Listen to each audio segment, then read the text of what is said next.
Step 1 tells me that I need to machine stitch 1 inch down from the top of my upper edge of pocket 1, which is this piece here. So I can just use those measurements on my machine if I have that 1 inch measurement, and I can just use that and sew right along that edge, which is what I will be doing. On my machine here, I have my different markings, and the very last line here, that is going to be my 1 inch line. So that is where I'm going to line up the edge of my fabric with, and as long as I stay even with that, I should have a 1 inch stitching all the way across my pocket.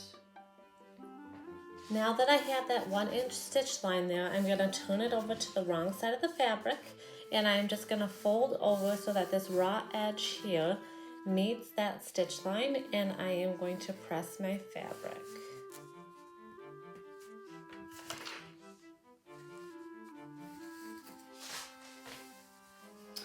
Now I'm going to take and I'm going to fold it one more time, this time so that the top of the pocket, my stitching is right at the top of that pocket, and then I am going to press it again.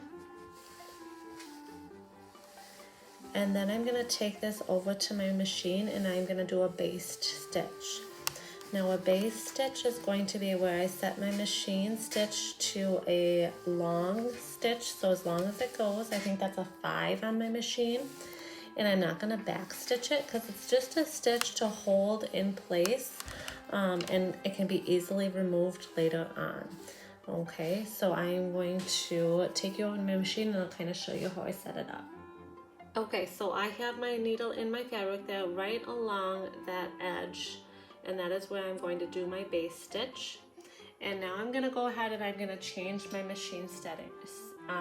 So I'm still going to stick with my straight stitch, but I am going to change my length here, and I am going to move that all the way up until I hit a 5. So you might have to turn your dial on your machine. However you do that, you're going to turn your length all the way up, but leave everything else the same, and again, you're not going to back stitch this stitch. Okay, so this is what it's looking like. It's a really long stitch, and again, I did it just on that very bottom edge of kind of that seam there. Okay, so now I'm back at my machine and I need to move that length back down. So I am just going to set it back down to where it was, which is a 2.4 for me usually. And then I am going to go ahead and I am going to use my 3/8 inch seam, and I'm just going to do a top stitch. So I'm going to do that right along the right side of my fabric, and I'm going to use a 3/8 inch seam allowance here for that. For those of you that have metric measurements on your machine, you're going to use the 1 centimeter measurement on your machine. Okay, so now I have both my top stitch and my base stitch, and I did trim my threads on just my top stitch, but I still have my threads nice and long for my base stitch. And the reason I have that is because then it makes it easier to pull out, which is what I'm going to do now, because I no longer need that base stitch to hold that piece of fabric in place. So I'm just going to take and grab one of the 2 strings on my end here, and I'm going to just give it a nice little tug, and it'll just kind of easily pull right out. Once I have one of them removed, I can just kind of pull the other one off, and there I have my base stitch all removed. Okay, so now I am going to go ahead and I'm going to use a 5/8 inch seam allowance all around the rest of the pocket. For those of you that have a metric measuring machine, you're going to use a 1.5 centimeter seam allowance, and you're not going to pivot at your corners. You're going to go from one edge to the other, and you're going to do each edge individually. You won't have to do this top edge that we've already stitched, and I'll go ahead and I'll do it, and then I'll show you. Just in case you don't understand what I mean, but when I say you don't have to pivot. Okay, so here I have that 5/8 inch seam stitching all the way around.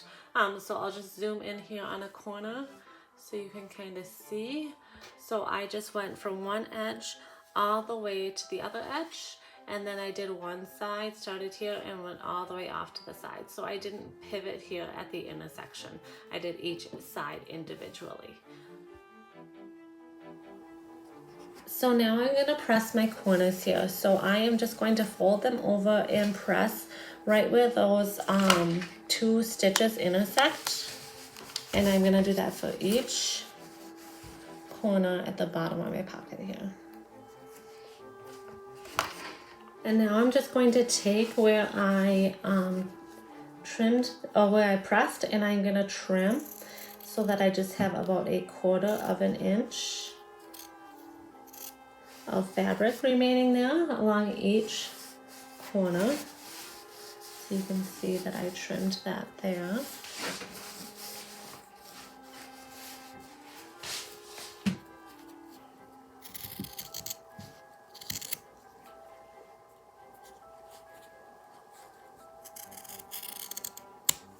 And now I'm just going to go ahead and I'm going to fold over right along that. So my stitching there is right along the edge of my fold.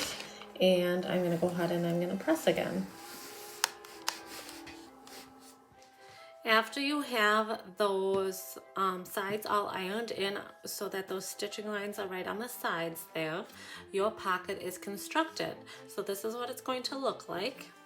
And now you're ready to place it on your apron. So that's what we will be doing next.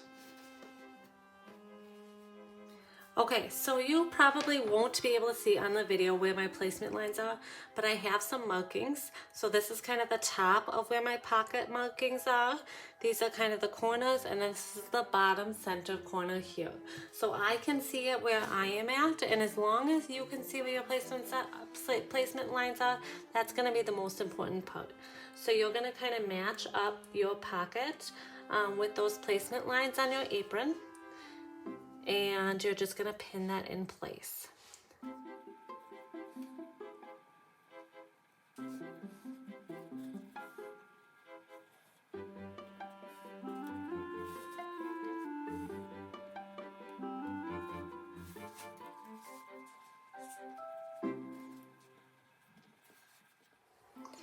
Okay, my upper pocket is pinned in place now. I'm going to go ahead and I'm going to do a top stitch around the sides and the bottom, leaving the top open. I want to make sure that I am doing a nice back stitch so that if I add anything to my pocket, it's going to hold some weight.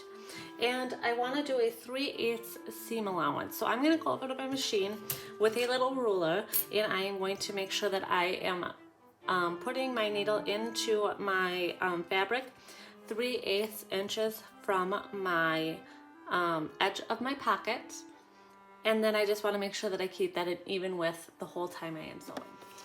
Okay, so I've got my ruler here and I'm going to measure, and as I can move my little dial so that it's at the 3/8 inch mark there, so I know I need to measure. So if I'm measuring here from the center of my needle over, it's going to be just slightly a little ways away from the edge of my presser foot. So that's what I'm going to try to keep the edge of the pocket at, is just a little over from my presser foot.